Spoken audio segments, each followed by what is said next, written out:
غیر نبی نبی سے اعلیٰ ہو سکتا ہے؟ غیر نبی نبی سے افضل ہو سکتا ہے؟ غیر نبی نبی سے اونچا ہو سکتا ہے؟ غیر نبی نبی سے عالم ہو سکتا ہے؟ غیر نبی نبی سے زیادہ حسن و جمال رکھ سکتا ہے؟ غیر نبی نبی سے زیادہ فقیہ ہو سکتا ہے؟ شیعہ کہتے ہیں کہ ہمارے 12 امام نبیوں سے افضل ہیں، اور عام شیعہ نہیں.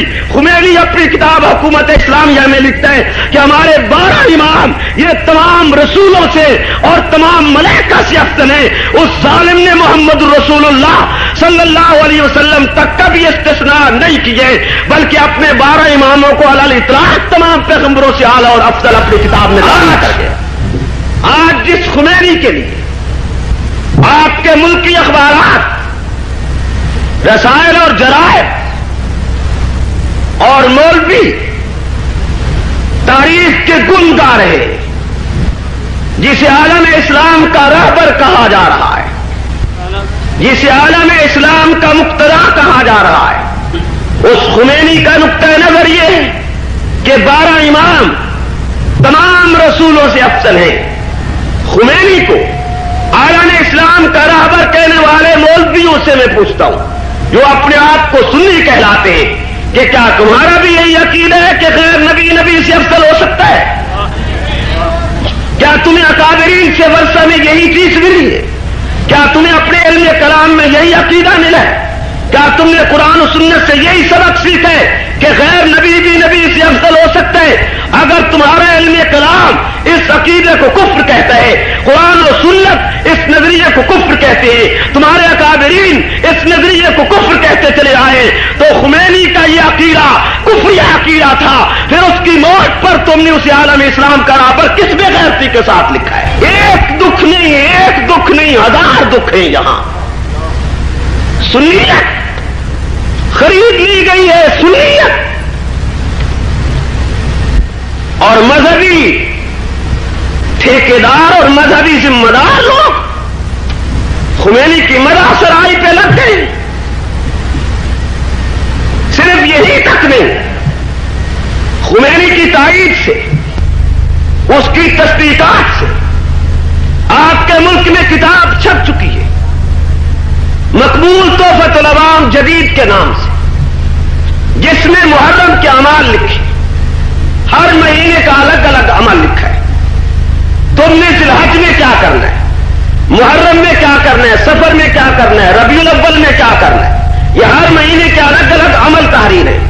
محرم کے عمل لکھے اس میں، باقاعدہ ایک نماز لکھی ہے جو محرم میں پڑھی جائے گی، اس نماز میں ایک دعا لکھی ہے جو تلاوت کی جائے گی، اور اس دعا کے الفاظ ہیں، ذرا توجہ کیجیے. اس کتاب کی تصدیق خمینی نے کی ہے. خمینی کے فتاوی جات کے مطابق یہ کتاب تحریر کی گئی، اور پاکستان میں خمینی کی تصدیق و تقریر کے ساتھ یہ کتاب بکتی ہے، آپ کے ملک میں چھپی ہے، اور پوری آزادی کے ساتھ اس کتاب کی اشاعت جاری ہے.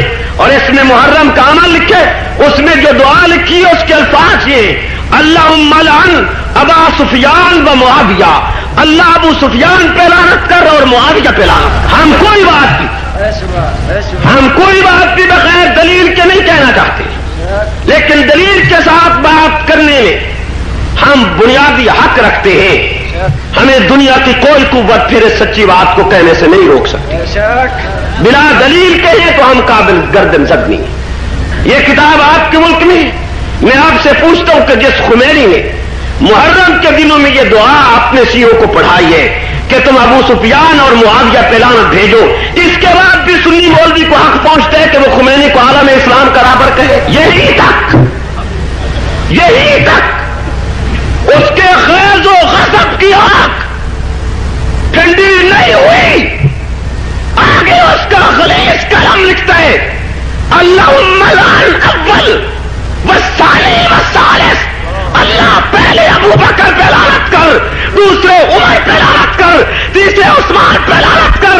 یہ اصحاب ثلاثہ پر لعنت کرنے والی کتاب خمینی کے فتوے کے مطابق پاکستان میں موجود ہے، آزادی کے ساتھ موجود ہے.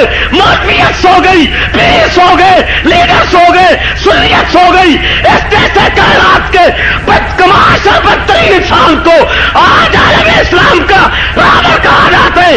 اس لیے میری اور سوائے سعادت کی ذمہ داری ہے ہم خمینی اور شیعت کے کفر، قتل، اختلاف کو چوکوں، چوراہوں، بستیوں، شہروں میں عام کرے، چاہے ہمیں تختہ دار رواداری کا ثبوت دو۔